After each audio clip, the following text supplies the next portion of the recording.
I'm Doug Bennett, the director of the New York Tech Alliance, and I'd like to welcome you all to the New York Tech Meetup tonight. And before we get started with the demos, I have a few items to share with you. Please know that we record our events to share with anyone who's unable to attend this evening. Recordings are posted on NYTA's YouTube channel. You can subscribe to our channel and view this and past recordings by going to our channel at youtube.com/NYTechAlliance. For anyone joining us for the first time, the New York Tech Alliance is a nonprofit that serves the tech community here in the New York area. And at the core of our mission is a commitment to diversity, equity, and inclusion. And we like to ensure that New York's tech ecosystem remains the most diverse and dynamic in the world. Okay? We work to lower the barriers and increase access to the knowledge, resources, and connections people need to grow and thrive. Thanks to our annual sponsors this evening who help make events like this one possible. Each has a presence on our website. You can learn more about them and how they support our community by going to nytech.org/sponsors. And special thanks to the team here at Civic Hall for everything you guys do to make this happen. In case you're not aware, Civic Hall occupies floors 2 through 7 of this building. It's about 85,000 square feet. And there's 3 things that go on here. We're a digital skills training center to help people get jobs in the tech industry. We produce meetings, events primarily on floors 2 and 3. And we offer individual and organizational memberships. Tonight, Civic Hall is providing individual free trial memberships to each of you. If you'd like to give it a try, you can scan the QR code on the screen, enter a promo code NYTA, and submit your info. We'd love to have you join us here. Last couple of items. We love and welcome support to help us produce and deliver our programming. 3 ways you can help include attend as many of our events as possible, become an individual or corporate member or annual sponsor, or simply make a donation. Okay? You can do so by going to nytech.org/support_NYTA. And we're always curious about what's on your mind, your opinions, your thoughts, recommendations, and feedback are all welcome. You can easily do so by scanning the Jado QR code on the screen. It's super easy. There's nothing to download. And you can provide answers in voice, video, or text. We also have a Jado word cloud on the side wall up here, and tonight's question is, what one word comes to mind when you think of accessible tech? So if you want to scan the QR code and add to the word cloud, that would be awesome. Okay. All right. Okay, so how many of you are attending a meetup for the first time? Okay, nice, quite a few of you. So for all of you joining us for the first time, our meetups are all about the tech and the market opportunities each company is addressing. So it's not about the business or financial models. Those conversations can be had during the networking time or elsewhere.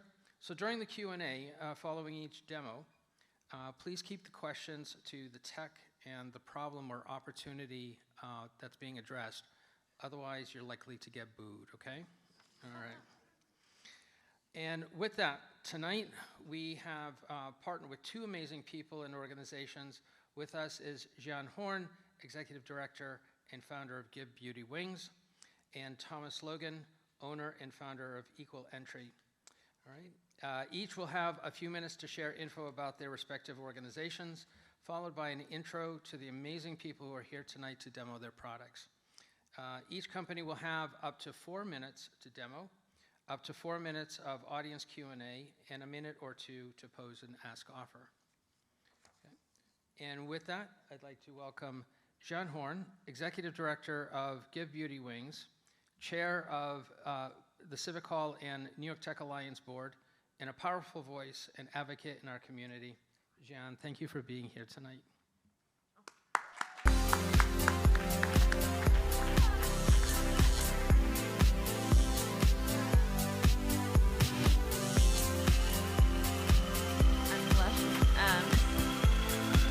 For coming on this beautiful day. I know you could be outside right now, so we appreciate you.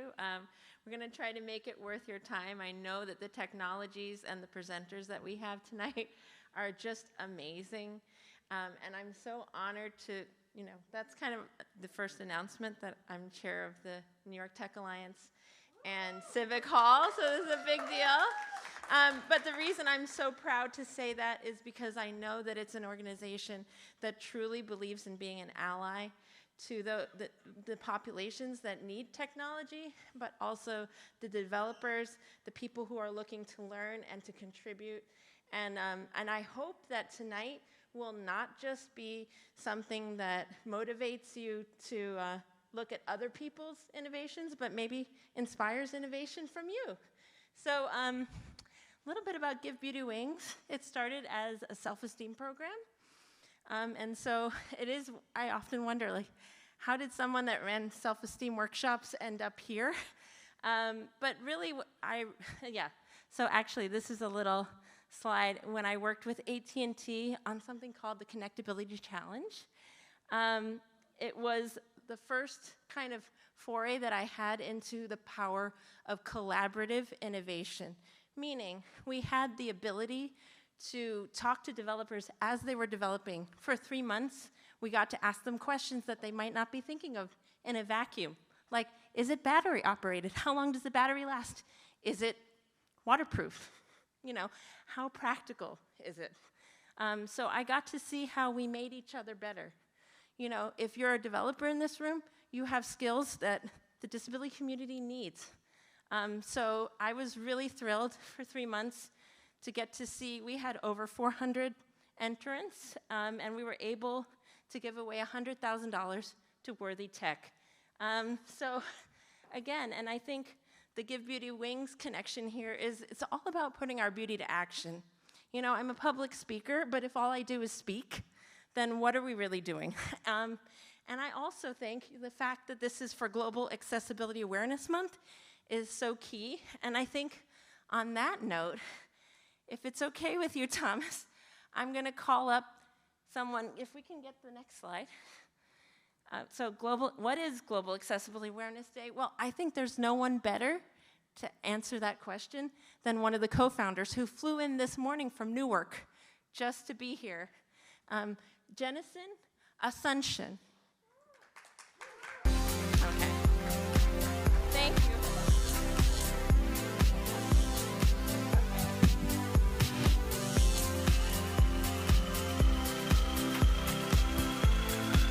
Well, hey, good evening, everyone. That's the first time I had walk-on music before. Not your last. And a happy early Global Accessibility Awareness Day. I tell you, yesterday, if you would have told me at noon yesterday that I'd be here in New York today, I wouldn't have believed it, because I literally only decided to come here last night.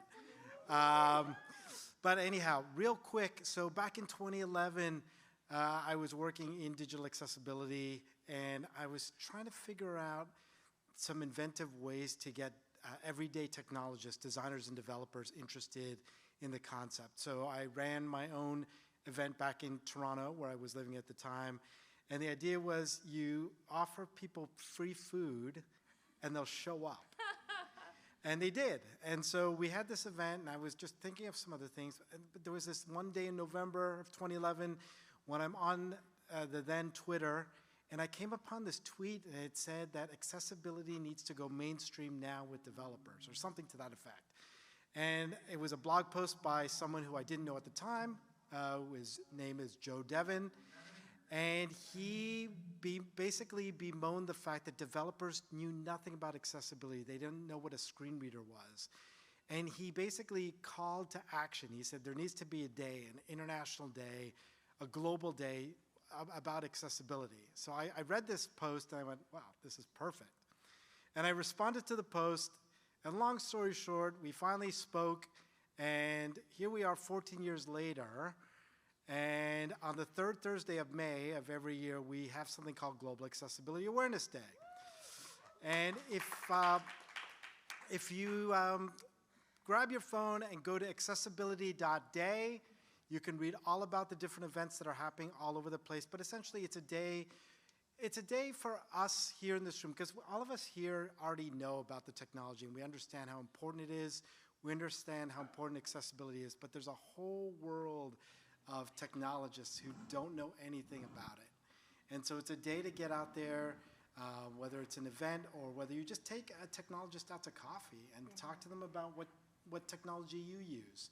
And just open their ears and their eyes to what the technology is all about and what accessibility is all about. Anyhow, again, go to accessibility.day. You can learn all about the event. And thank you very much. Thank you. Thank you so much, Jennison. It's such an honor to have you fly in for this. I'll never forget this. I'm pinching myself. Are we dreaming? Is this what's happening? It's so pretty out that I'm not sure. Okay. On that note, I think that we can invite the next presenter, who's actually waiting via Zoom, correct? Okay. And this is a wonderful guy who actually presented in 2023. And his company, Haptic, we can't wait to hear what has happened in the last 2 years, but we know he's on a tight schedule. So without further ado, the great Kevin Yu.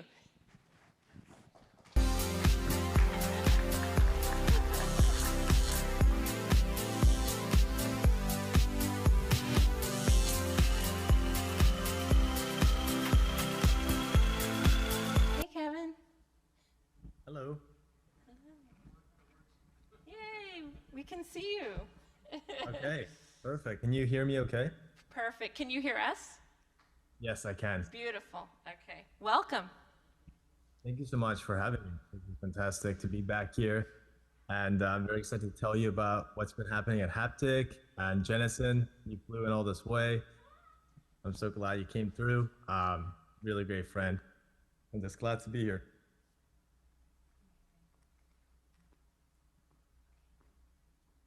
Let's see. So Doug, would you mind putting up, oh, there we go. So thank you everybody so much for coming together on this amazing event. I can only imagine, how much has happened for everybody around the world in accessibility, but just in general ecosystem around technology.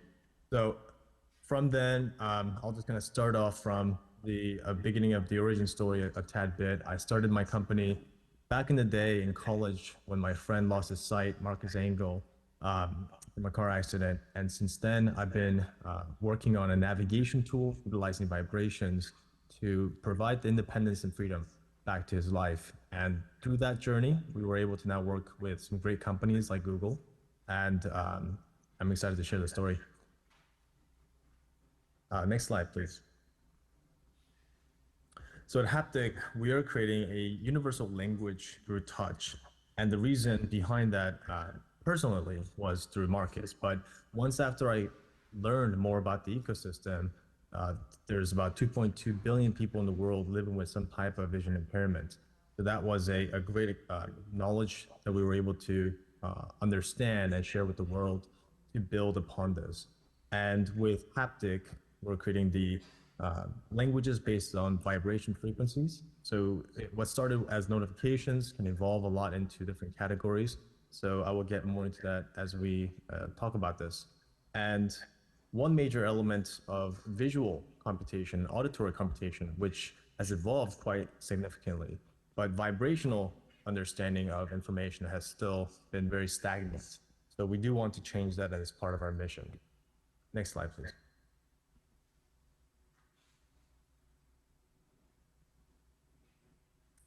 So this is Haptic Nav.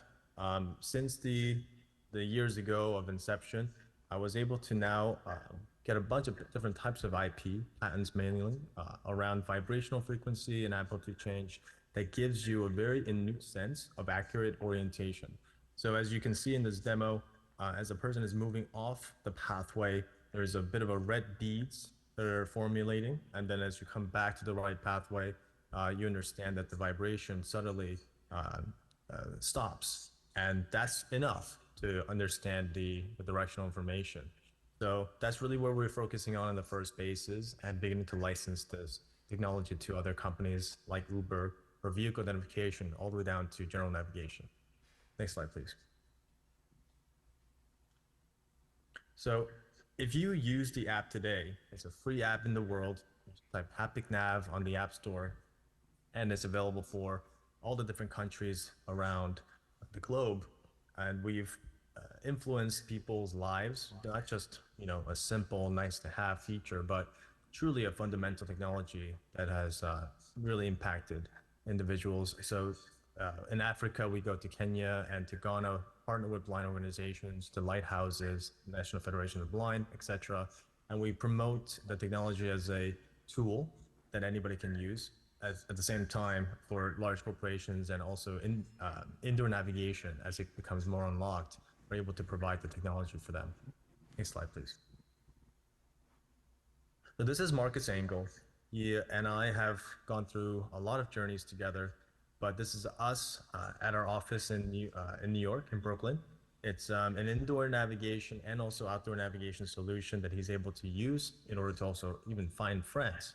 You can imagine yourself at this event, and let's say CES or any kind of global event, you can pin your location, you can find friends very easily, intuitively, all through touch, almost kind of like a magic experience for people that have tried it for the first time ever.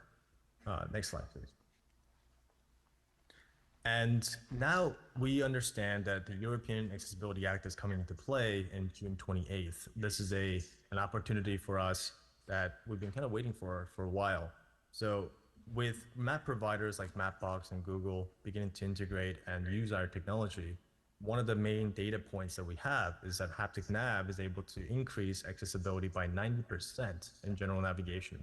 And this is with hundreds of people from different industries all chiming in to provide that kind of data.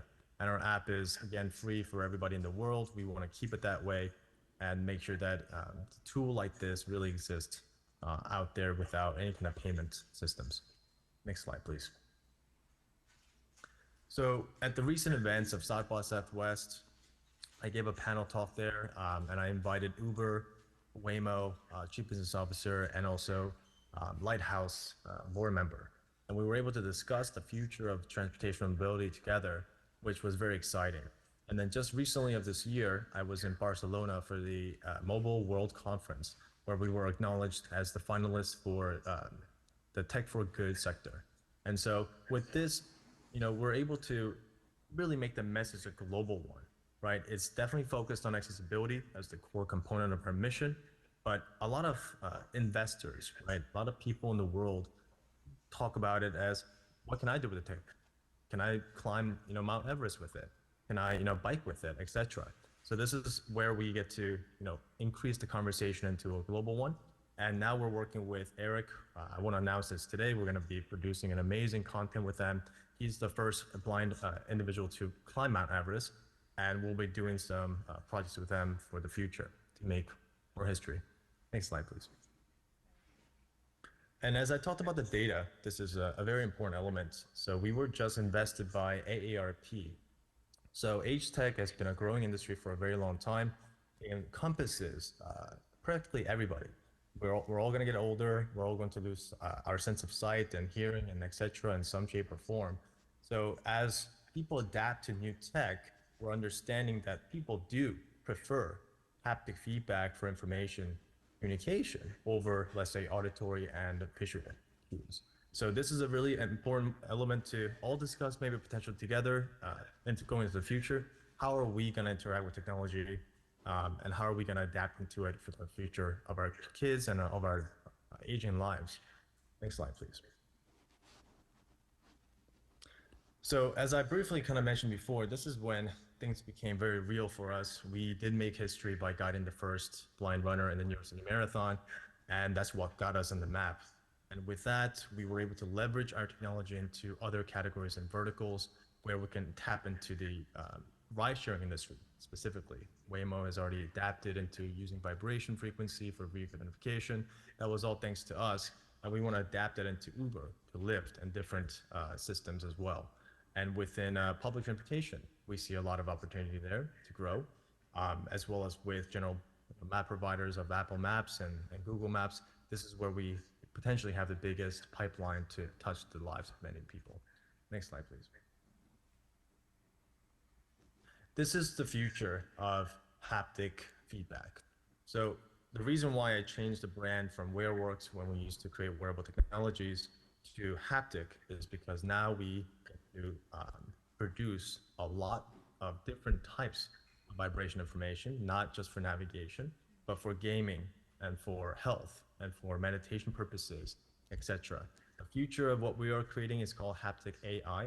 I know this is a very trending topic, but we were working on this for a very long time, even with the Discovery Channel documentary called This Is AI that we were part of. It's all leveraging into exactly what we've envisioned for the future, creating that universal language through touch that is accessible just by nature. So this is where I think we can have the greatest impact in the technology space, as well as for the future of human just interacting with technology in a more intuitive and safe way. Next slide, please.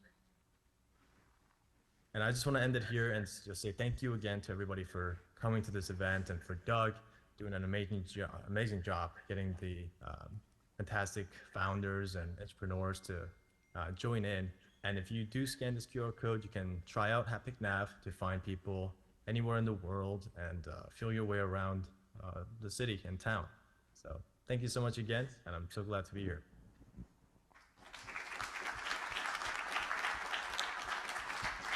Thank you, Kevin. I hope you can, I don't know if you got to see all the people who had their phones up to go to the QR code. So I think at this point we would love to hear any questions you have for Kevin. Okay, perfect. Which is a great accessibility feature. No matter how much your voice carries, it's always good. Just a very simple question, Kev. Where are you sitting right now? I am actually upstate New York. I wish I could have been there today. I flew into New York for this occasion. However, there was some family situation I had to attend to. But I'm in upstate. So you're nearby. We feel you're close to us. That's good. Okay, we've got a lot of hands for you.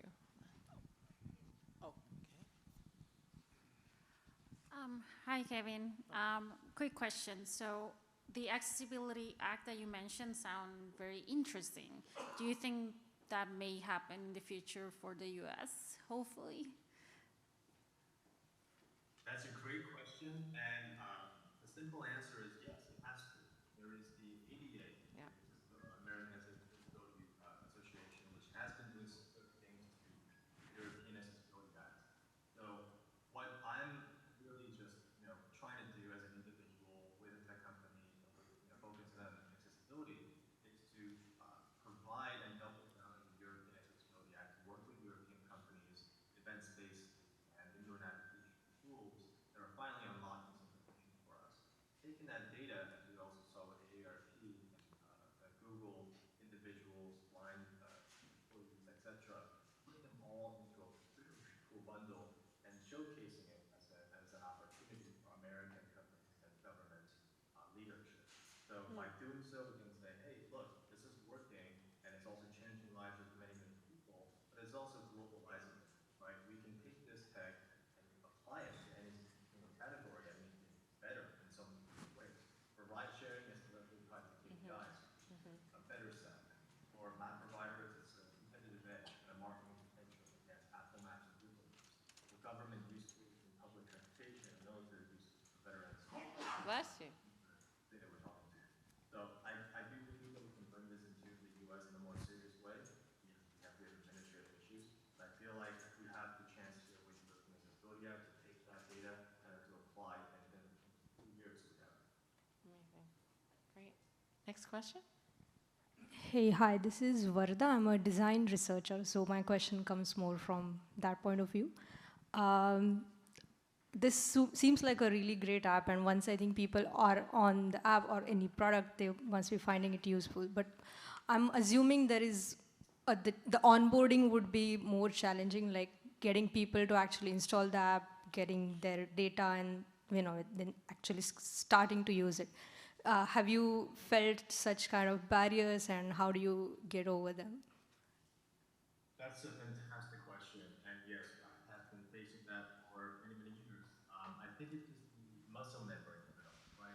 It's a muscle memory and mental memory that we have of using the same tool over and over again. And I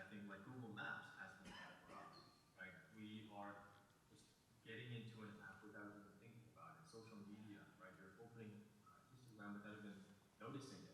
So these kind of habits that have formed for us are hard to break. I myself use Map with Google Maps now, but it didn't even take me time to adapt into a navigation tool, even as a founder and creator of technology. And I think for people to do that, of course, it starts with, hey, this I can use as a blind individual, let's say, but I can now use Google Maps as well. So people have told us, hey, once I've been Rapid Nav, I'm going to go back to Google Maps because it's only auditory and sight-based. And that's a good thing to hear for us. At the same time, when we speak with larger corporations like Google and they talk about adaptation, right? If we just apply our tech as a licensing model, that seems to be the path forward. We have our app really just as a solution that does not exist in the world today. We're able to keep it free just because we are really trying our best to do it this way. But it's forwarding exists into a commonality where we open it up and without a doubt we can just open an app and start utilizing this type of technology. Taking over the Google search engine. Things just take time to adapt and for people to change. And I think for us, we will see a bit of that happening in the haptic technology space, especially with an accessibility technology that can be more advisable, that kind of like all text and so on. So the societal adaptation does require some things out of my control, but we do see the wave formation. Great. I love that word, mobilizable. I'm going to start using that one. Well, Kevin, we're sending your family all our love, and I think we're going to... Huh? Well, was the QR code your ask, or do you have another ask? Yes, the QR code is mainly to ask. We would love for people to try it out, get back, and write us some great reviews. It's always great to hear people's opinions about our technology. We know that everything is an improving ecosystem, and the gears are always turning. So yeah, if you also want to reach out to me directly, you know how to get to me through Doug. And yeah, please follow us on any of the social media. Everything. Yeah, thank you. That's great. Cheers. Thank you so much. Great to hear. A worthy update, even a name change. When I met you, you were Wearworks, so it's amazing to see where it's gone since. Congratulations. Okay. Thank you so much. Bye. Okay. That was great. I just want to quickly point your attention to this incredible live captioning that we're having happen. Just wanted to, note, has anyone been to an event where there's live captions before? Okay. It's our goal. We obviously, there's a lot of goals here at New York Tech Alliance, but just to make sure that, your events are accessible is super important. And on that note, I want to apologize that I didn't ask everyone to make a visual description of yourselves as you're presenting. So I'm going to do that now because better late than never, right? So I'm a Jewish or Chinese and Jewish woman wearing a purple blazer today and also white pants and a silk top. But I just thought it would be great from here, before I introduce the great Thomas Logan, who's next, just to ask everyone that does present or speak to just do a little description of yourself. It doesn't have to be long, but this just helps to make it slightly more accessible for those who need the description. Okay, great. So, none of this, it's funny, when I first met with Doug and joined the board here, I wasn't chair yet, and he wanted to do last year's event. I said, you really can't do this without Thomas Logan, because this man that I'm about to introduce is the founder of the largest meetup around accessibility in the world, and he does this kind of thing every single month. And that's actually how we met, because the year after I did the AT&T Connectability Challenge, I was asked to speak at his meetup by one of his co-founders. We hit it off, obviously, but he has done this monthly for at least 10 years. But anyway, on that wonderful note, the founder of Equal Entry and one of my favorite humans, Mr. Thomas Logan, is going to teach us something about accessible websites and how to be a good human being.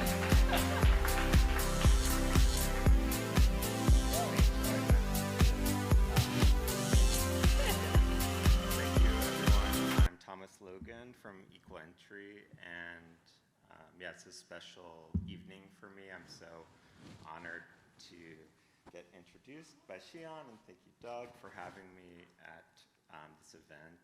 Genus and Ascension is the reason that I started Ascension. I learned that today. I'm learning pronunciation. Genison is the reason I started the Accessibility New York City Meetup with my co-organizers, so it's definitely like a nice full circle moment to have him here. I think really one of the messages about making strides in accessibility is through our work as a community, and I appreciate everyone here tonight, and I hope we can connect more after the event. In keeping in the theme of what my presentation is about, which is about AI and accessibility, I actually kind of hate doing the self-description of what I look like, but I think if I put it to AI, maybe I can ask, and then also you guys can like critique and improve, which is one of the whole messages for my talk is we can't just let AI tell us the truth. You also have to listen and you have to be human. Yeah. But mine, I would say I'm a man with light skin and a bald head. If I take my hat off tonight, I'm wearing an equal entry hat, and I like to smile with a dark mustache. And I'm wearing a brown suede jacket and a black. Looking t-shirt. sharp. Amazing. Thank you. Thanks. So that's my intro. Yeah, perfect. Mostly aided by AI. Next slide. So basically, my presentation, I was trying to be meta tonight. So I used AI to make my presentation, to have this conversation. And I chose to use a constructivist style, which is an art form from like early 1900s Russia. And the point of it is to use very simple geometric lines and use to convey messages simply, maybe almost in a propaganda format, but my point of what I'm trying to communicate tonight is that we have to be thinking about accessibility as human-powered. We cannot rely on artificial intelligence to be the be-all, end-all for solving access for people with disabilities. Next slide. Basically, my company, Equal Entry, what we do is technical audits, and how that works currently is there's the Americans with Disabilities Act in the United States that applies to all organizations. There's Section 508, which is government-related. And then there is this W3C set of standards, the Web Content Accessibility Guidelines, that generally apply to almost all technology. And these are technical standards. They're real. They have things you can go up and read. Unfortunately, it's hundreds of pages of information, but when you get down to it, there's real rules about whether something is accessible or not. That's great. Next slide. You've got the clicker. I got the clicker. I got the power. All right. So this is going to be a crowd interaction moment. I want to figure out who here likes code and who here likes humans. Hopefully. Well, let's see. If you love code, let us. Let me hear you. All right, put your hands up or Let this song go. insert music with horns. Okay, I'm thinking this a few hands. Okay. You're converting people as you go. The longer you wait. Let's hear you. If you love How about human, humans? How many people like humans? Let me hear zusammen you. ist die Sonne nicht oh. Ich frag, was der da allem helle. Fuel-Agent ist raus. Och Hammer vor der Stimme am alles raus. Ich staffel auf mein Welle und scheiden der so frei. I'm kind of doing this to show the bizarreness of AI because I actually asked an AI engine to make 2 songs about, you know, hyping up humans and hyping up code. For some reason, hyping up humans is in German on this site. Interesting. Okay. Yeah, so I think we are, I kind of predicted that the survey would say More for humans, hopefully. more for humans. Hopefully. And again, what I'm showing on the screen is, I had to actually ask the AI, can you redo this image where the heart won and weighs more than the code? Because I was doing this visual image of heart versus code. And in my opinion, neither of the images that it generated are even showing someone winning, but this is one of the whole points of, I think, why I wanted to be meta with this is I try to make my presentation with AI. I still have to guide it. I have to like talk to AI. I have to be like, can you do something more? Like I can't just You have to spit coach it. out. Yeah, I can't just like use it and say it's great. I wouldn't stand up here and present that. So in my assumption in the image that it ultimately created, I'm like, heart barely wins over code, but I think how you all felt here, it should be like off the scale, right?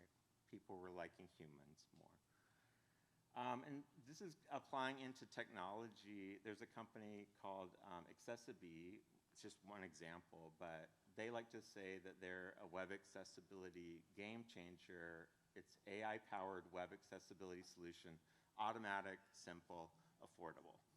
And it's kind of what I'm just talking about tonight. You just cannot apply something with just write one thing and say everything works. They basically, using an image of a Pinocchio-style character in a constructivist format, we automatically make your site 100% accessible with a single line of code. You can't, right? Like, People it's are just shaking their literally- heads, but people do this. They really do this. People want that. I mean, it's what people want, but it's just not true. You cannot have things just automatically work with no work. You know, same with my presentation. I mean, if I could have just said, generate an 8-minute presentation or 4-minute presentation, I would have done that, but you can't. So that's kind of the point of they serve it up as like free, but the real problem is there's all these hidden costs. There's really no way to get around that accessibility takes work and effort, and it also benefits your business though. So my point is that if you throw up a solution on your site that says we made it accessible, no one's really there using it. If you're not getting feedback or not getting complaints, it's because people don't care about your product. So if you're running a startup or you're doing a new business, if you are just using a very simple solution that only uses AI, if you're not getting feedback, it just means that no one's actually caring about your product. So you should care, and then when you care, other people will care. There is a whole link here for this website, overlayfactsheet.com, just if you really want to geek out on this idea, but it's very explanatory of why you can't just automate accessibility with one line of code. Lots of people signed it. There's lots of comments. You can listen to other experts, in addition to me, about why this is bad. And big picture is like you have to listen to your users. I mean, the fact that I'm here with Xian and Jennison and my whole life experience, hey, Avi, like all these people I've met in the community, I think one of the big pictures to take away is you really can't work on a solution or make something good if you're not talking with real people. And one of the most important things for being accessible is working with people with disabilities. They should either be part of your organization or part of your consulting staff so that you actually learn what people need for your site. You can't just like slap on one piece of code and be like, okay, now everyone can access it. And then I love this signal. There's a judge with a gavel, and you know, the FTC, the Federal Trade Commission, actually did come down on this one company at the beginning of this year. $1 million because they misrepresented the ability of AI-powered web accessibility tools to make any website compliant with these technical standards. So we have actual legal precedent as well that, in addition to what I'm saying to you all, the Federal Trade Commission has said this. I've done a project about this just also with, I think we highlighted how great the captions are here tonight. Yes. These are human-created captions. Thank you, Kimberly. Thank you, Kimberly.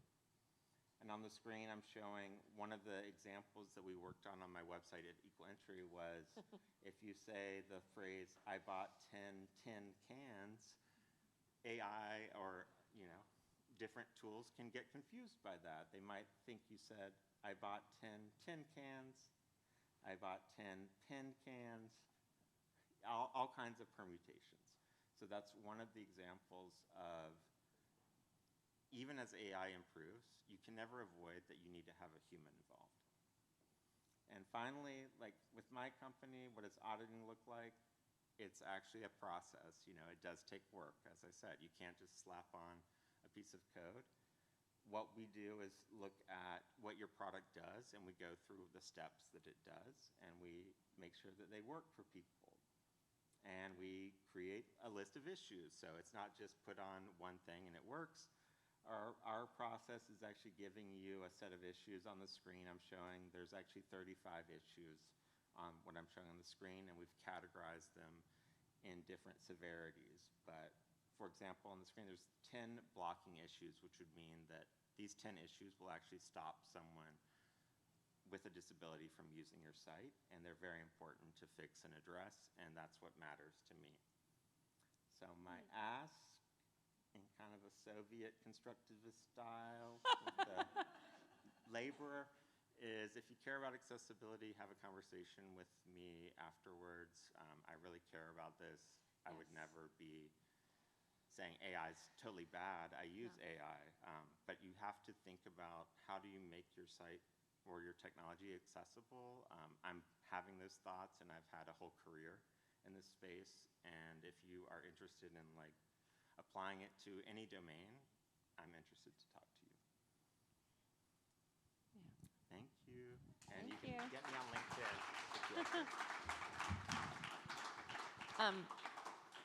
Thank you, Thomas. I was wondering where that was going with the Soviet stuff. But no, I want to also say that Thomas personally, he made my website accessible. We went through it together, and you know, it's good to know that humans still win. So thank you, Thomas, for everything you do. And please look into A11Y or Ally NYC, the largest meetup on accessibility, so that you can come to things like this every single month. All right, cheers, Thomas, and more soon. Okay. Oh, yeah, wait. Oh, sorry. I'm sorry. I got so excited about what he was saying. Questions for Thomas? Okay, Queen, right in the front. We're getting you a mic, although she does project very well. No, but that's okay. This is an accessibility need. I have two questions. One of them is just for me because I'm curious. How did you create the slide? Did you use an AI sort of slide making mechanism already out there like Leonardo AI or chat, or did you make it yourself? And two is just, I don't know, you probably heard about the Duolingo situation. Yeah. And how they're replacing their people with AI. What are your thoughts on that?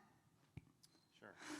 Number one, I did use ChatGPT and Suno. Suno was for the music, ChatGPT was for the visual style, and as I mentioned at the top, I just picked this certain style, but I literally, to even show you what I showed today, that was not just spit me out slides. I had to do like a lot of work with it, and so I guess with number two, that's still where I land on this, is I'm more optimistic in AI. I mean, it's sad in the current term that people are getting let go, but I think in the future, it's more about empowering people to be creative and like know all these references and do things. So I hope that's where we go, but I'm more optimistic on AI, I hope, for the future. Going to say, I think you look younger than your AI slide also in real life. So there's good news. Okay, we had more questions. Yeah.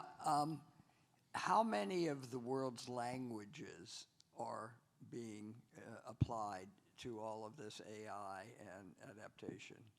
Is it rapidly all over the world, or? I can just talk anecdotally, just with a specific example that I lived in Tokyo for 4 years, and we tried to do a meetup, much like what we are today, where we were translating into Japanese and English live. it didn't work, but it was horrible. You could not follow it. But I went this year and attended a meetup, all in Japanese. Unfortunately, I never got fluent, so I was relying on the English auto translation, and I was able to really grasp the entire presentation. I don't have an answer to the number of languages, but I can say that, like, for my personal experience just with Japanese to English, which is one of the harder translations, it's a huge difference from where it was like 3 years ago. But it's probably rapidly increasing all over the world. Yes, I think so. Actually, was anyone here last year for last year's? Because you did a wonderful presentation on that very topic, actually. So, great question. Next question. Okay. Yeah. Hi, Thomas. Khushbu this side. So I just wanted to know, like, you perform accessibility on the websites and the projects of yours. So are you using any of your native tool which you have built, or are you using any, you know, like the tool in the market which you can assure, like, it's now the website or the project is 100% accessible? 100% accessible. Like, is just not super 100%, yeah, like Yeah. you can do the surety, like now it's, you know, it follow all the guidelines of W3C and like Section 508 and Right. everything. Yeah, for me, like personally, I think DQ and the Accessible Acts engine is the engine that I use for automated, because Microsoft and Google also use the same rule set, and I think that company making that open source was a great idea. Generally, I like those for automated. Obviously, you can't only do automated, so my company does a manual process, testing with keyboard, testing with screen reader, testing with page zoom, testing with color contrast change. So there is still like a whole manual process, and that's where I would say, again, it's back to, you can't use a plugin to do all of that. It's a manual process, and that's part of our process.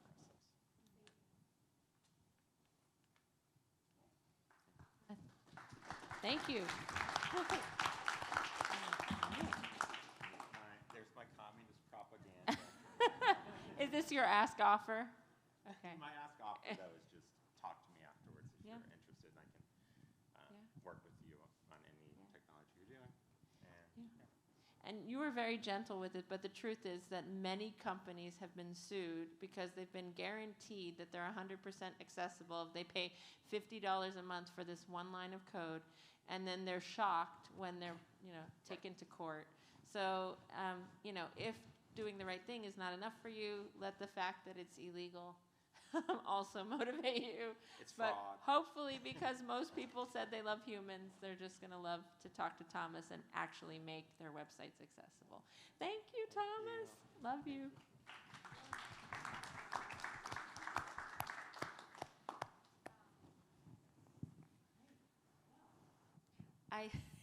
Next up, oh my gosh.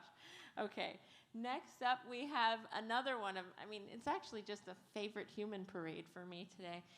But we have the great Isaac Zablocki here, co-founder of the Reelabilities Film Festival, which is the largest film festival centered around disability in the world. I must recuse myself somewhat because I'm on the selection committee and advisory board there of Reelabilities. It happens every April. And I hope that you will have the dates handy for everyone. I think it's the 23rd to the 30th. Oh, I win. Okay, great. But everyone here should come and be with us. But in the meantime, you know, I'm so proud to be a part of an organization that genuinely not only shows incredible films centering around disability, but has conversations afterwards and really is constantly pushing the envelope in terms of accessibility. And one of the ways that we're doing that is what Isaac is about to present, Poppins. Thank you so much. I wanted the music to come on, but it's okay. Now we got it. There we got it. Do I have to walk up again?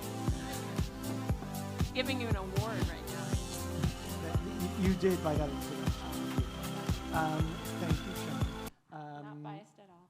And this is Reelabilities, but we're going to be focusing on Reelabilities Stream, which is our streaming site, because that's a little bit more techie than our film festival, which is virtual as well, but also in person. And I'm a big believer that movies are better together, and having that human side of getting together and watching the movies, there's no replacement for that. However, when we started streaming during the pandemic, we were one of the first virtual festivals out there. It was in March of 2020. We had our festival. We were already on sale for in-person, and we managed to U-turn to virtual. And we learned that so many people would write us these letters saying, we wanted to attend your festival all these years, but we couldn't because of geography or not being able to leave our house. And now that you made it virtual, we were able to attend for the first time. And since then, we've had a virtual component, and we will keep that for accessibility purposes. Sean said it all, but I think we have here a little video that will give you in 1 minute everything you need to know about Reelabilities as a film festival, as brought to you by a robot. Though we did edit this. We edited the images, but of course the voice is robotic. By the way, I didn't describe myself. I'm a very pale, thin man with wearing a plaid shirt. Not much hair left. I have other complexes too that I'll share later. But the basics are also to share. Reelabilities is the largest disability film festival in the world, showing films that are both by and about people with disabilities on all different topics. And really, our new tagline is reframing disability, and we are doing that. It's changing the culture through the kinds of films that we show. So here's a moment. A series of images from the Reelabilities Film Festival. The scenes show fast-moving moments from the festival, including images from screenings, events, and programs. The footage highlights the various people involved in the festival, capturing the energy and diversity of the event. Reelabilities, the world's leading organization celebrating disability, promoting inclusion, and advancing accessibility through film. Internationally renowned for its wide-ranging film selection, riveting conversations, professional workshops, and arts events, the annual New York Flagship Festival brings the community together to explore, discuss, and celebrate our shared human experience. In addition to the festival, the Reelabilities Industry Summit goes beyond the basics into progressive best practices and attracts professionals to discuss topics of accessibility, inclusion, equity, and representation in all aspects of the film and performing arts industries. In the 17 years since its inception, Reelabilities has expanded to dozens of cities throughout the US and internationally. Finally, Reelabilities brings these authentic and unique stories into the classroom, workplace, and even to your home with Reelabilities Stream, the largest hub of accessible films, available to enjoy from the comfort of your home. Learn more about Reelabilities. Support, partner, attend. Thank you. Hope you got some of that. But to reiterate really what happened at the end, which was the exciting moment of actually having a streaming site that we launched 3 years ago. It was made by Force for Good at Chase. They helped us build this website, and it's really for all these amazing films that we have that honestly are not going anywhere else, and we want to give them a home online as well, because that's where a lot of people still see films. We also noted that we use films virtually and in person for educational events. The New York Department of Education has actually taken on Reelabilities to offer it to all their schools for free access with all with educational plans and lesson plans. And they're actually creating lesson plans for these films, which I think is just fantastic. And in addition, we bring it to the workplace and come in, this is one of our asks, to bring us to your workplace. Change the culture of your workplace through great films. I promise you it'll be an unforgettable event. We had a fantastic festival this year. I'm going to skip through a lot with a lot of data on everything that's been going on, what we achieved this year, and how we make our film festival completely as accessible as possible. And here's some of the ways that we make the festival accessible. And what we wanted to do with our streaming site is make it also raise the bar on accessibility. So of course, all of our films, we only took films that have audio description and open captions, as this is the way we show all of our films. But now we're adding a plugin that Sean mentioned here called Poppins. Poppins is a plugin that is designed specifically for the neurodivergent community, which is a community that I'm a proud member of, and allows you. I'm going to back up for a moment. In our accessibility, one of the things that we always believed in was universal design, and that was, everybody comes in the same way, the same entrance, has the same experience, which is accessible as well. However, we also understood the need for individual design. And individual design means that sometimes there's friction in accessibility. Sometimes you can't be accessible for absolutely everything, and you need to pay attention to the individual and the way they need to see this film. And that's part of kind of the concept behind Poppins. It allows the neurodivergent community to actually enjoy films in the way that they need to see it. So here is a quick demo.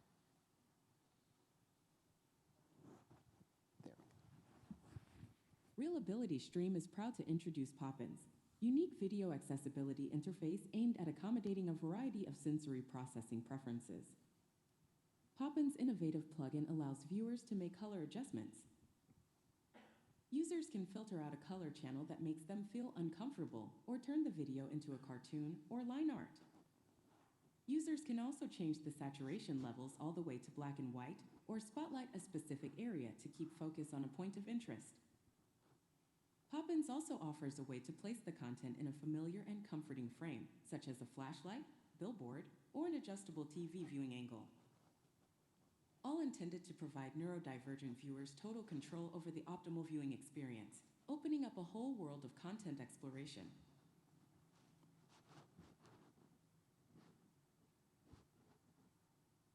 Reelabilities.org/stream. So you can check out reelabilities.org/stream. And we have postcards in the back that give you one free stream on our site. So check that out and share it with your friends and help spread the word. We are not Netflix. We do not make any money on our streaming site.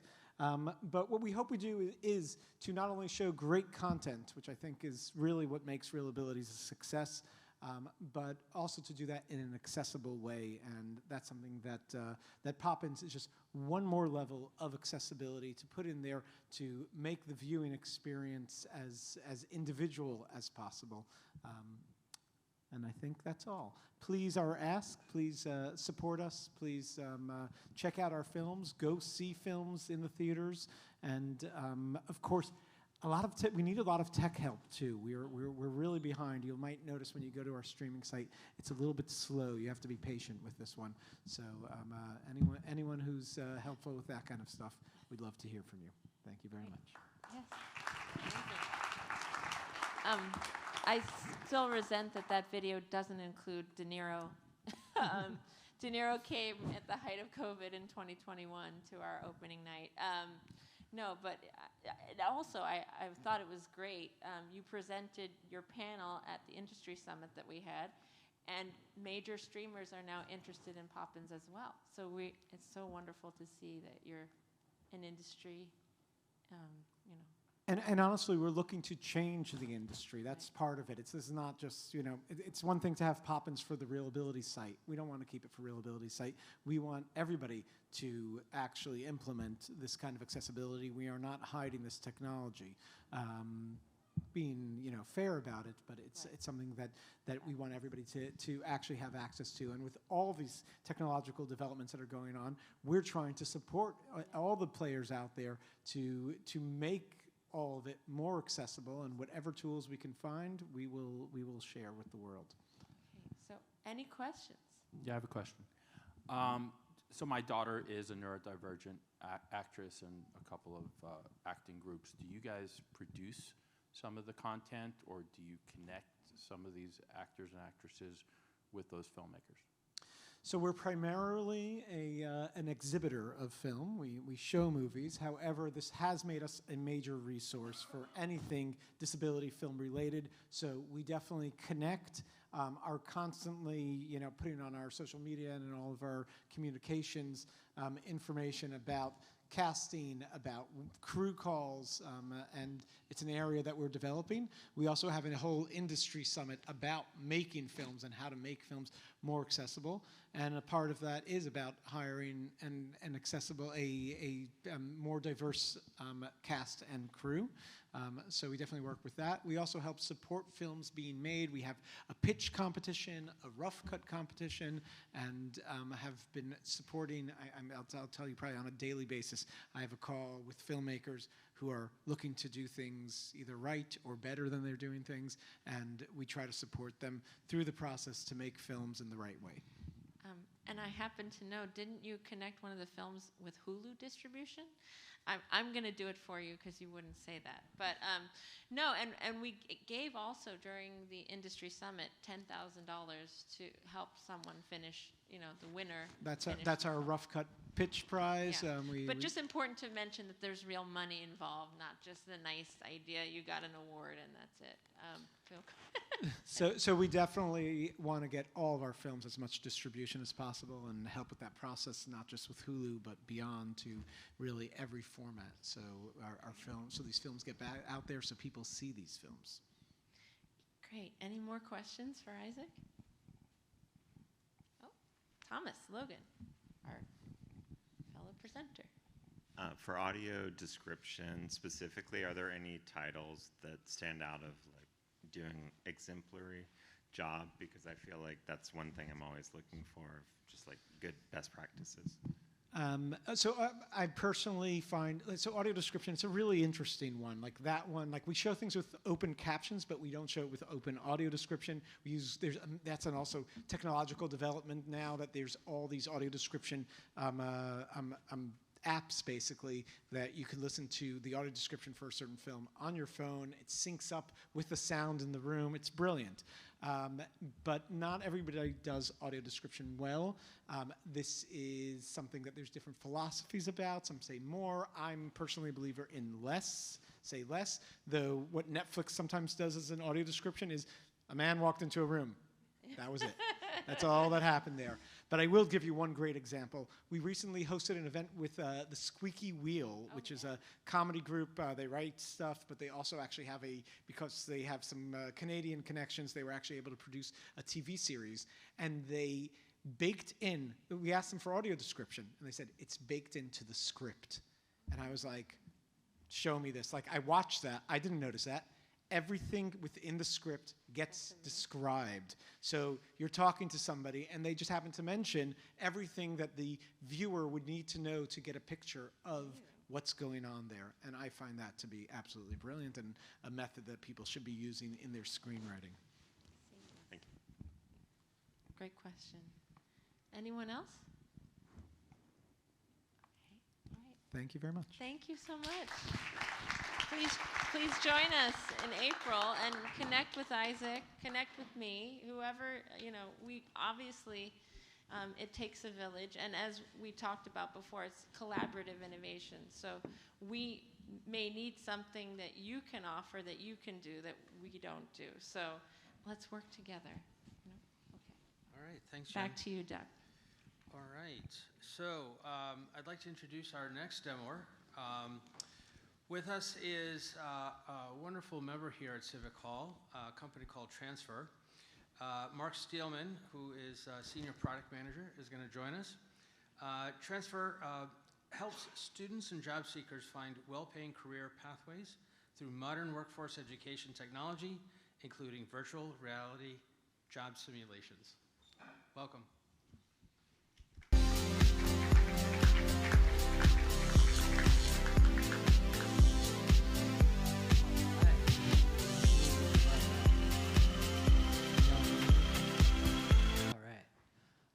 Awesome. Well, as Doug mentioned, I'm Mark Steelman. Transfr has been based out of Civic Hall for about a year now, and this is my first time at the New York Tech Alliance, so very excited to be here. It was nice to just take the elevator down a few flights. Yeah, I am wearing a black shirt and a beige jacket and olive pants, I think is an accurate color description.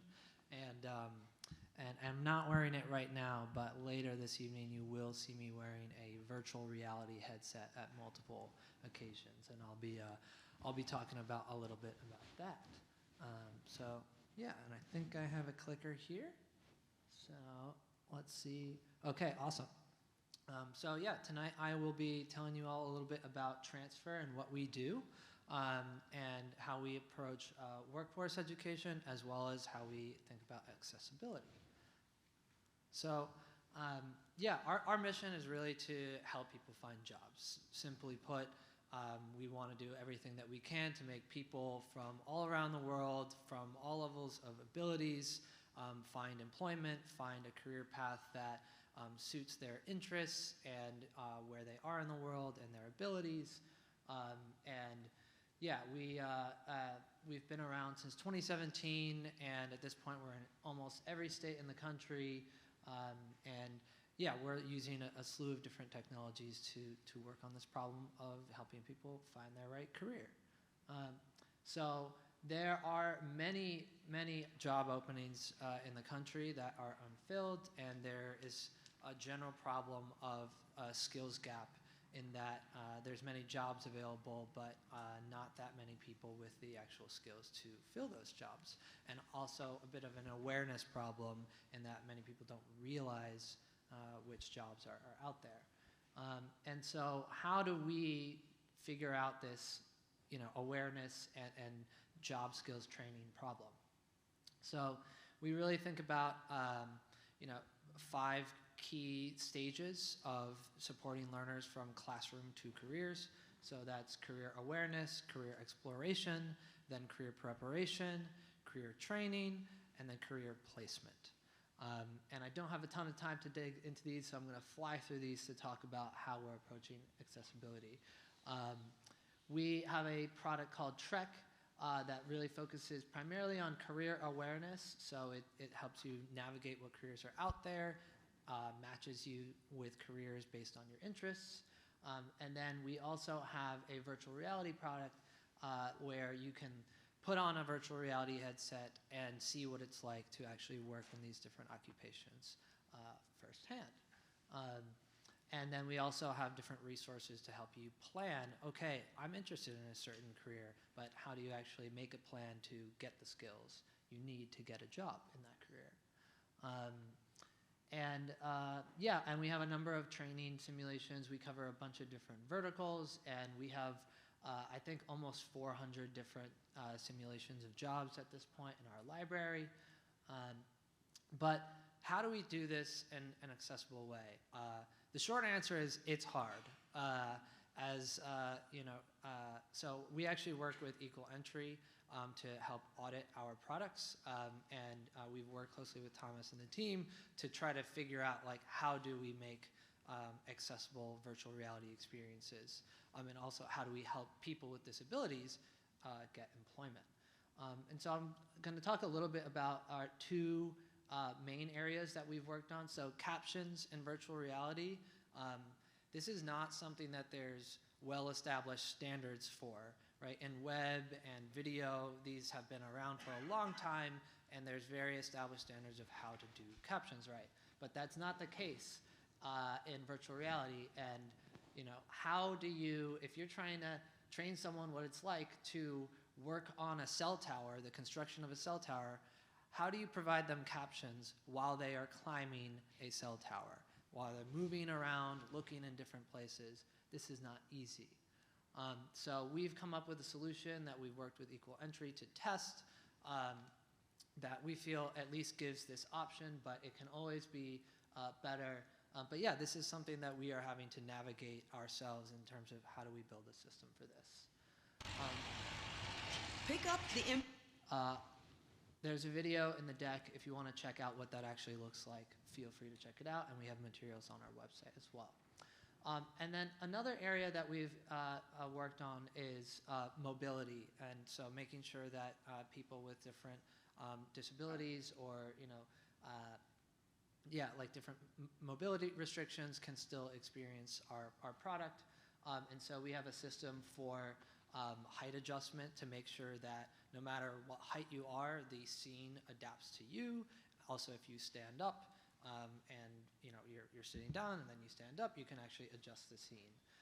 And so these are problems that you don't have with products that are in a 2D medium. When you suddenly have to put on a headset and grab these controllers and move around and act like you're actually, there in another place, there's all sorts of challenges in terms of making those experiences accessible.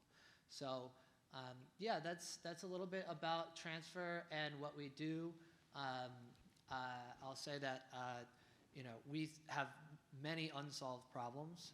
We Transfr, but also the general VR, augmented reality, industry has many unsolved challenges when it comes to making these experiences accessible. So my ask to you all is to come to me and ask questions, to come try the experiences.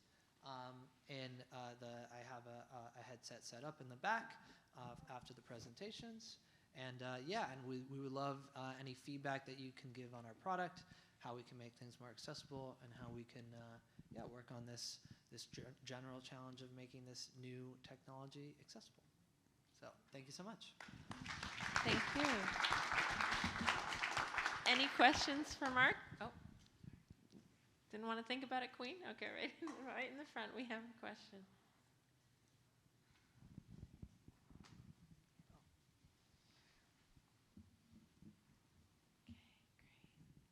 Thank you. Thank you for the presentation.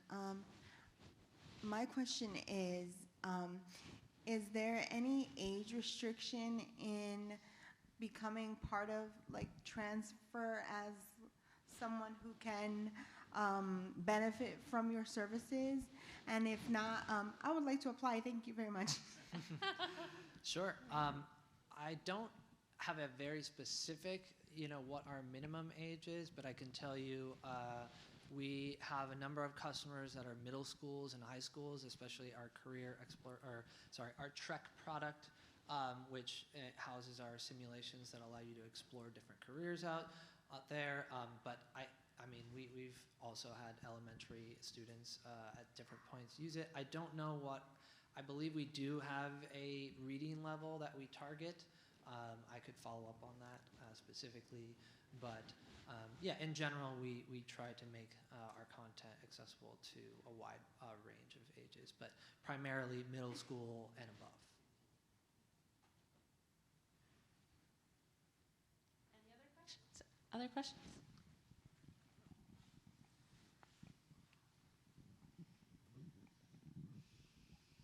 Hi, Mark. I want to say this is a great concept. My question is it predominantly in English, or do you cater to people in other languages? That is a great question. I should have mentioned that. We do currently, our Trek product is accessible in both English and Spanish. And one of the challenging things that we've had to do is build our own system to make it easy to create these experiences so that from the get-go they are captioned and support localization for different languages. Currently, our Trek career exploration product, it just, whenever we release new content, it's available in English and Spanish. We have received many requests for adding additional language support. So this is something that we plan to expand over time.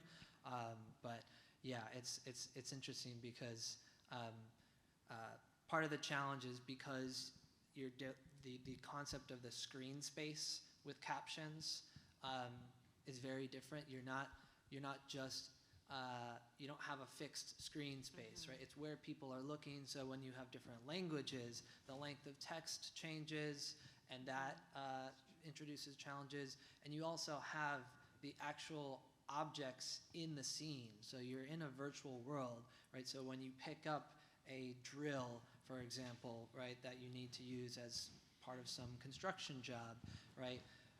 Does this 3D model of a drill, right, does that have a different description for different languages, right? Which is different than just localizing your captions text. So there's some really interesting challenges that we've had to navigate there.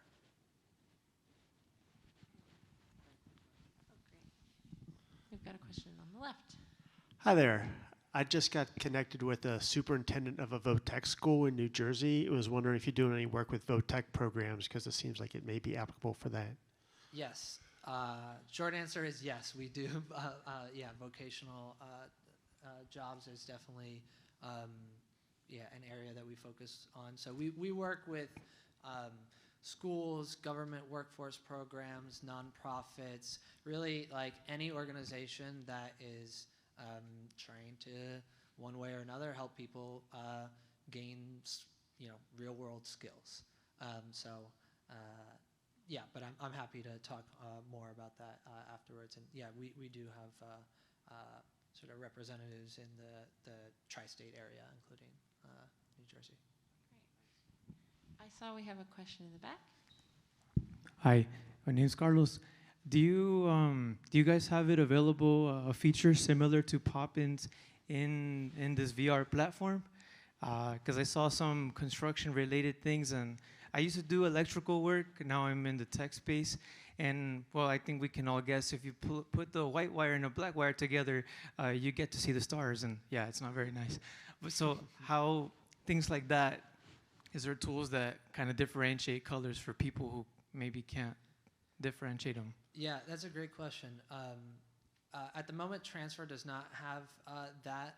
However, and this is actually how I know Thomas Logan, who is why I'm here, is XR Access is a great organization, and they have an event actually next month, the XR Access Symposium. But a while back at their symposium, I learned about a research project that Microsoft did. I think it's called Microsoft Scene VR.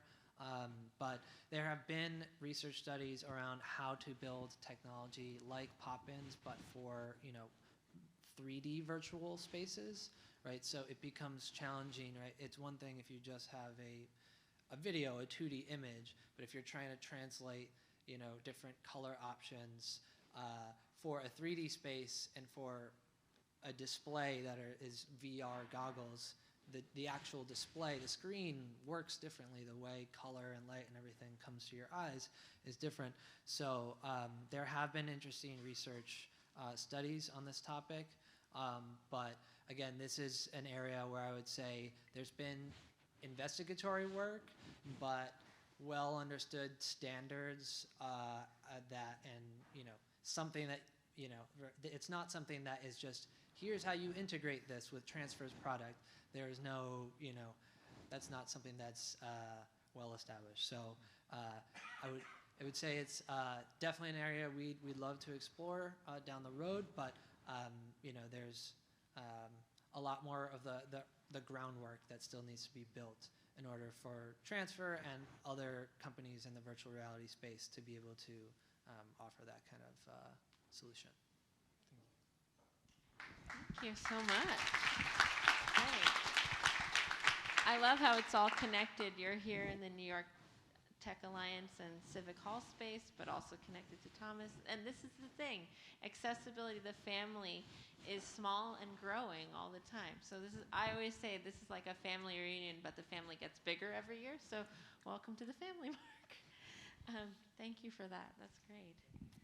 Okay. So without further ado, for our grand finale, I'm going to introduce, we fought over who would introduce you, Lily, because she's my new best friend as of 1:30 today. But I want to invite Lily Koffler up to the stage for Wandercraft.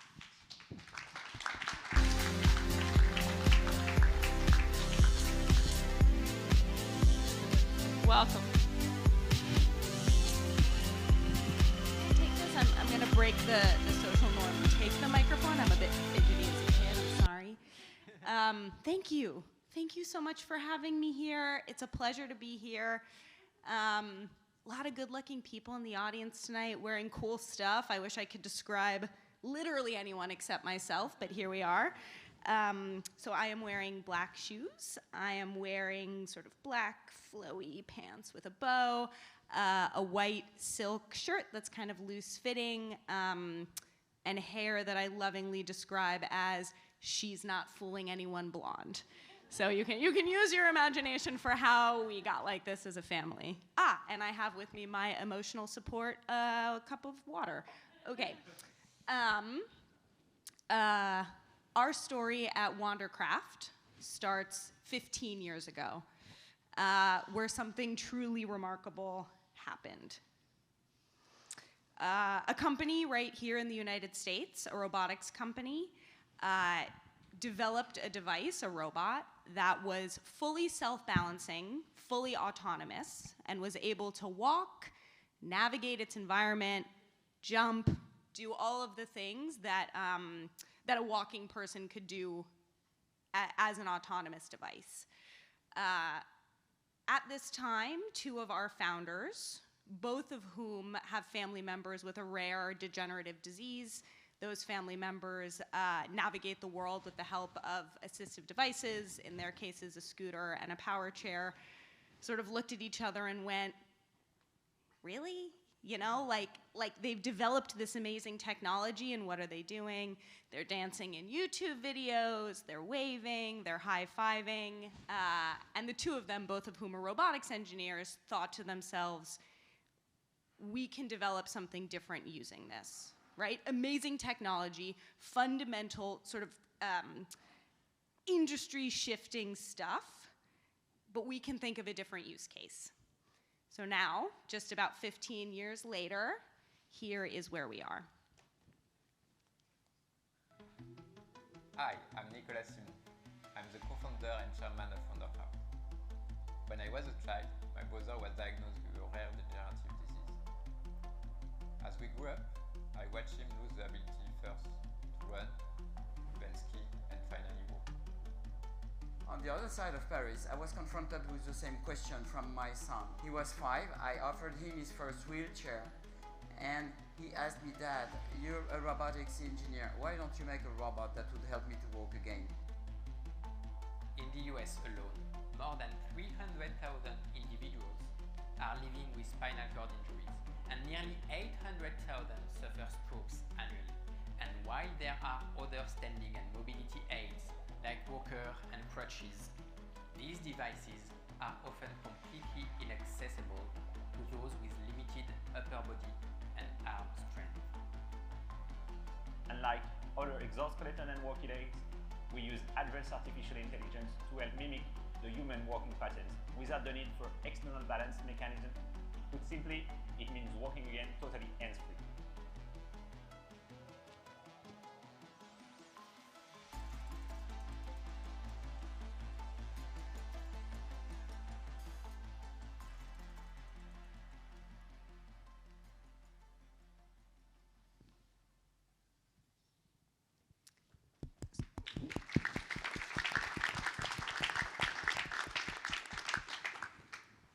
Thank you. I wish I could say I coded it myself, but the truth is I picked the music for the video, you know, I didn't do much. So what you see up here on the screen is a slide. On the left-hand side is an image of our prototype personal exoskeleton walking in the 2024 Olympic torch relay. The device is being piloted by a gentleman named Kevin, who he's a pilot in our network. He's a gentleman who gives us feedback on a regular basis, and he said, hey guys, do you think you can help me walk in the Olympics? And we were like, yeah, we could do that. So here we are, and then on the other side of the slide, there's some words for anybody who wants to read it after the fact. We'd be happy to kind of share it along. So where are we today? We officially have 2 devices. The one that you just saw in the video is our prototype personal exoskeleton. It was designed specifically for anybody who is at any level of mobility, their legs, their trunk, their arms, to be able to stand and walk in the device on a regular basis. So, you know, as you could see in the video, it's not in this prototype. There are armrests that you can kind of rest your arms on. We offer 3 different remotes, so depending on kind of your finger strength, you should be able to operate it, at least in the beginning. And we are officially, as of a couple days ago, we have had 3 people in our clinical trial right here in New York City. we get a lot of questions about the device, right? We do these talks a fair amount. We try to demo it as much as we can to build awareness. And we get a lot of questions from people that are very technical, right? What are the sizes? How is it self-balancing? Kind of tell us how you developed it. But for me, I have one favorite question, which I got twice today, actually. I'm hoping to hear it more times, which is, how soon can I get in it? When can I get in it? And so I'm very happy to say that we have a facility called Walk in New York, which is right here in Flatiron on 26 and Park Avenue South, where anybody at any level of mobility, doesn't matter what, should contact us to come and walk in the first version of our device, which is a fully self-balancing exoskeleton for rehabilitation purposes. That exoskeleton has actually been in market for 4 years now, and we just shipped our 100th device. And we have about 3,000 people worldwide taking over 1 million steps every single month. So this is the device that we have here at Walk in New York in Flatiron, and we invite anybody at any level of mobility, even if you think you don't qualify, please reach out to us, come connect with us. Even if you just want to come say hi and like look at some robots walk, which is sort of my favorite part of the job, we would love to have you come visit us and learn more about the technology and hopefully have us learn more about you. So thank you very much. Thank you, Lily. You know, and we had so many great conversations already. You know, I just want to say, as someone born with my disability, that, you know, I did have, I think it's okay to say that I had some reservations about, because we're not coming, you know, especially Give Beauty Wings is not about a cure narrative, and there's many of us that, you know, are proud. I walk, but I walk with, you know, assistive devices. So I'm excited to try it, just to be hands-free for a second, just to see what it's like. But I was shocked to find out this device is 176 pounds, did you say? Yep, that's right. So, you know, obviously this is available to those that are seeking, you know, rehab and that are interested in this, but we never want to, obviously, I'm proud to have a disability. I know that many of the people in this room are proud to have their disability. So just want to be clear that this is for whoever's interested, that we're not opposing anything. But I must say, having met with Lily, I mean, you're so open. I'm really excited to see what we can do to support you. Any questions for Lily? Yeah, more options for more people. He handed me the mic. Is this covered by insurance? How much does it cost, et cetera? Yep, so for the personal device, it is covered by Medicare, and we're starting to see private payers cover it. So last year, Medicare covered just over 75 devices, and we're hoping to see that number increase this year. And I don't think we're allowed to talk numbers, so if you want to ask her. Oh, no, I'm sorry. just... No, you mentioned the devices. You didn't mention how much it costs, even though that was his question. So if you want to talk to her about that. Oh, sorry. He was asked if it was covered by insurance, I think. Right, but you did ask how much it was, so you can talk about that. If it's not covered by insurance, can you say what it costs, or?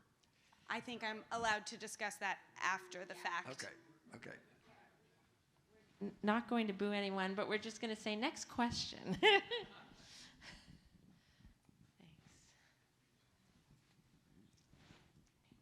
Hi, so I am Hi, Sean. Everyone, this is Shannon Ryan. She's a superstar. Hello.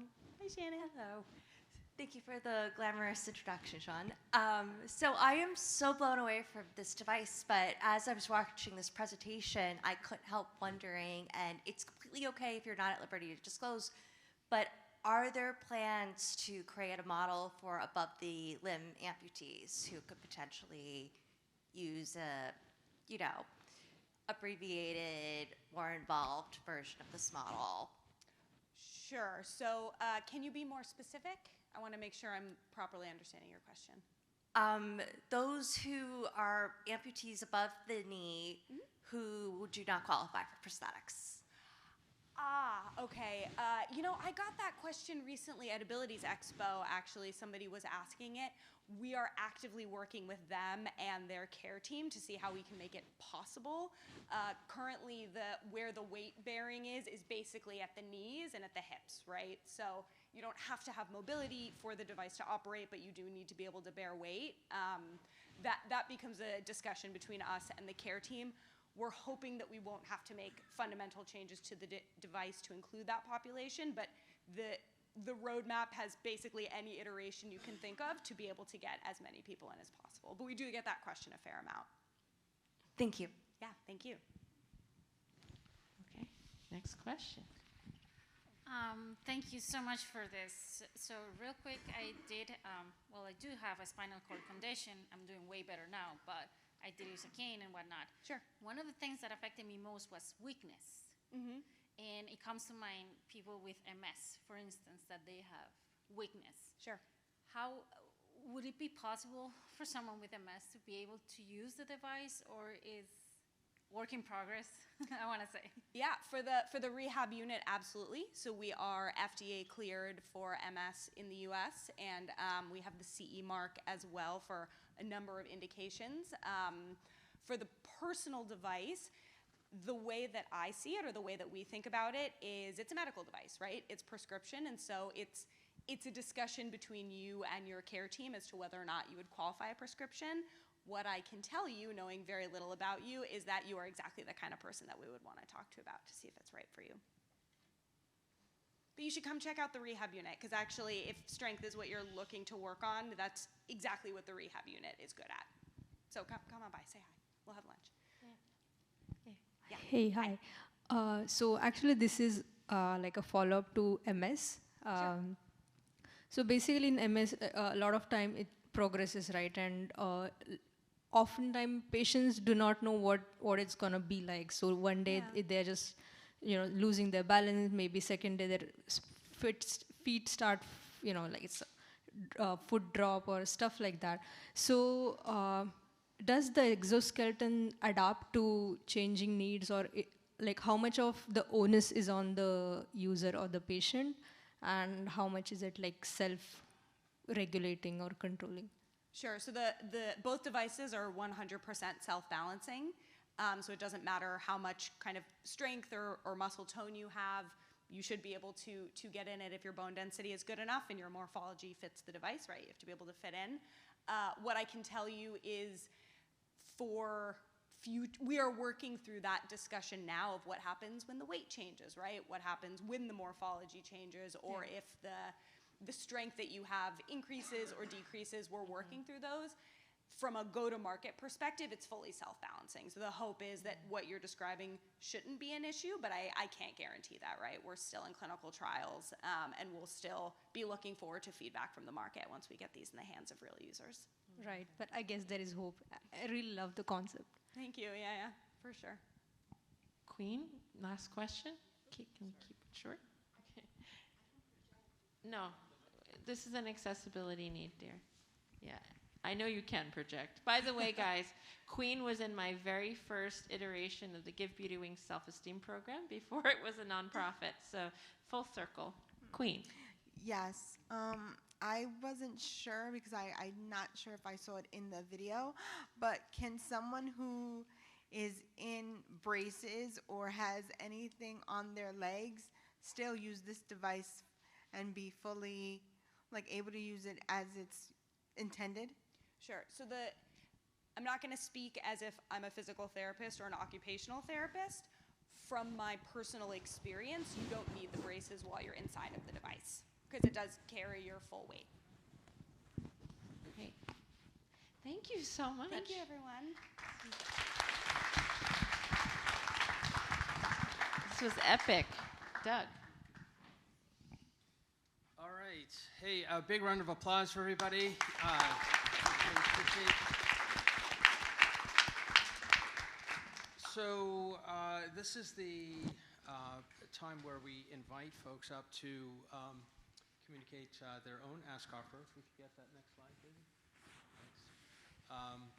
And we're running a little bit long on time tonight, so we're going to kind of limited. I take full responsibility for that. I did promise Avi that you would come up and say a few words if you'd still like to. I'd like to invite anybody else who would like to make an ask of the community. So if you want to queue up over here on the side, that would be great. Avi, would you like to come up and say a few words? No. You're good? Yeah. Okay, next time. Okay. All right, come on up. Thanks, everyone. My name is Noah. I'm a past software engineer. I'm recently a founder, and my ask to the community is if you are thinking about partnering with the CTO to bring on whatever vision you have, big idea, I'm looking for people who are themselves founders and have an idea, have a niche, know how to sell to it, know how to go to market, because I'm trash at that. So if anyone wants to talk, I'd love to chat. Cheers.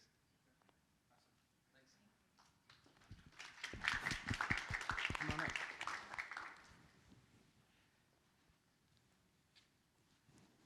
Hi, my name is Eric Hellman. I run the Free eBook Foundation, and one of my clients is Project Gutenberg, which invented the eBook. And we have recently converted all the EPUB files to the accessible versions. But the big barrier to accessibility is image descriptions. So we're creating a platform for volunteers to be able to contribute image descriptions for the 1 million images in Project Gutenberg that don't have them, and to make use of AI suggestions to combine the intelligence of computers and the intelligence of humans. And my ask is I need people who understand what a good image description in a book is. And I'd love to talk to you, and eventually we'll be asking for volunteers to come and help us. Thanks.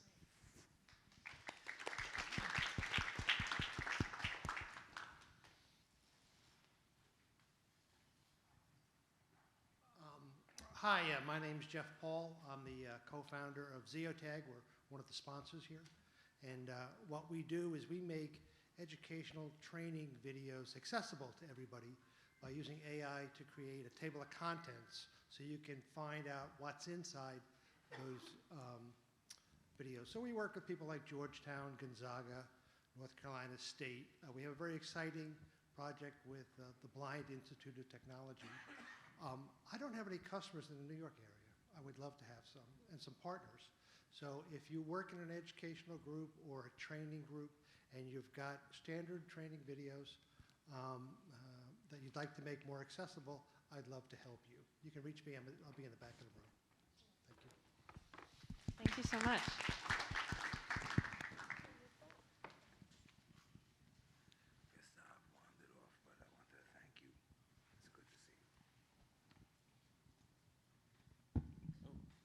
There it is. Hi, everyone. My name is Mike Walsh, founder, executive director of the Blind Travel Foundation. We give out $10,000 travel grants to individuals who are blind or visually impaired. And what they do is they pitch us an idea for a travel project that benefits the blind community. We recently awarded our 3 winners for this year, 2025, and we are bringing them all to New York City in a few weeks. And so my ask is, what are some cool things that we could do to highlight some sort of accessible things that are happening in the city that we could all go to and share on social media and share with the world? So yeah, I'll be back here if you want to chat more. Great. I'd love to connect you with Turnstile Tours. Remember, so that, yeah. Turnstile Tours. Yeah, they do accessible travel experiences. I feel like this is a good synergy. But thank you. Amazing. We're happy to have them in New York. You got one more? Okay, come on up. Hello, everyone. My name is Maxwell. I'm a software developer, and I want to share a project that I worked on. I'm a student at Queens College, and in 2014, I developed this application that is a smart camera to help students take notes. And during the development process, I realized a new mission for this project. So basically, it's a camera application that knows a student's schedule. And it's a great tool for blind students or students who have difficulty in writing notes and difficulty in writing in general. So this application is like your regular phone camera, but it knows your schedule, it knows your classes. So when you open the camera, it knows that it's Monday morning, you have English 101. It knows that it's in the afternoon, you have math class. And so in class, while taking notes, you can just snap a picture of the board. And instead of it going to the phone's gallery where it's going to take you weeks to even scroll through all that, the camera automatically sorts it out into your subjects, the topics, the semester, and you're able to update the topics as you go forward in class. So this is a very great tool for students who are unable to copy notes, who are unable to write notes, and even for students that are not visually impaired, they use it most often because it's a great tool to even organize and stay up to date with your notes. And so if you have a student, or if you know any student that is visually impaired or cannot write really well, the application name is ClassCap, Classroom Capture, and I just put it together, ClassCap. So you can share it with anyone. If you're a student yourself, you can download. If you know any visually impaired student, you can let them download the application. It's a great tool. Thank you very much. Thank you so much. And Jen, you said you had one. You going to bring it home for the last question? Yeah, well, it's not a question. It's a thank you. It's a thank you. If you are here, you're either doing the work, or you have the lived experience, or you're an ally. So I just want to thank you for being here. Was part of being part of the change that we want to see. More accessibility for everyone. And I guess the question that I want to leave you all with is to ask yourself, everyone can get involved. You don't have to have lived experience. You don't have to be a developer to be involved. And I'm just asking that everyone here, I'm inspired. Hopefully you are as well. And so I'd love to see more technology and more ideas and more collaboration come from this. And this is the fun part, is when we get to talk to each other and make new things together. So thank you for what you're already doing, and I can't wait to see in 2026 what we come up with next. And thank you to the New York Tech Alliance. It's an honor to be chair here, and Civic Hall. I still feel like this is a dream, so I'll be pinching myself. But if anyone wants to get to know any of the presenters, we have tables, and we want to get to know you. And some of you shared, but those of you who were shyer, come say hi and cheers. Thank you so much. Awesome, thank you. Well, before you go, guys, I just want to announce that our next meetup is on Monday, June 2nd. We're accelerating it by a week to coincide with Tech Week. We'll be focused on AI and robotics. Okay, so we hope you join us then. Thanks for coming. Eat, drink, and connect. Thanks for coming. Thank you, Doug. It couldn't be done without you. I'd like to give my contact card to Doug.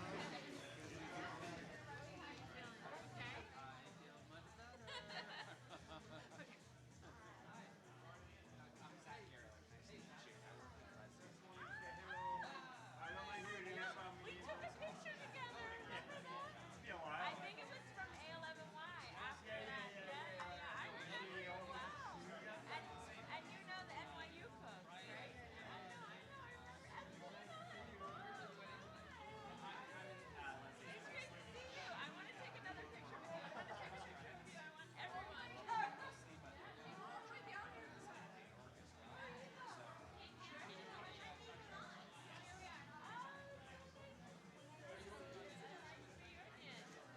I met them at Lincoln Center.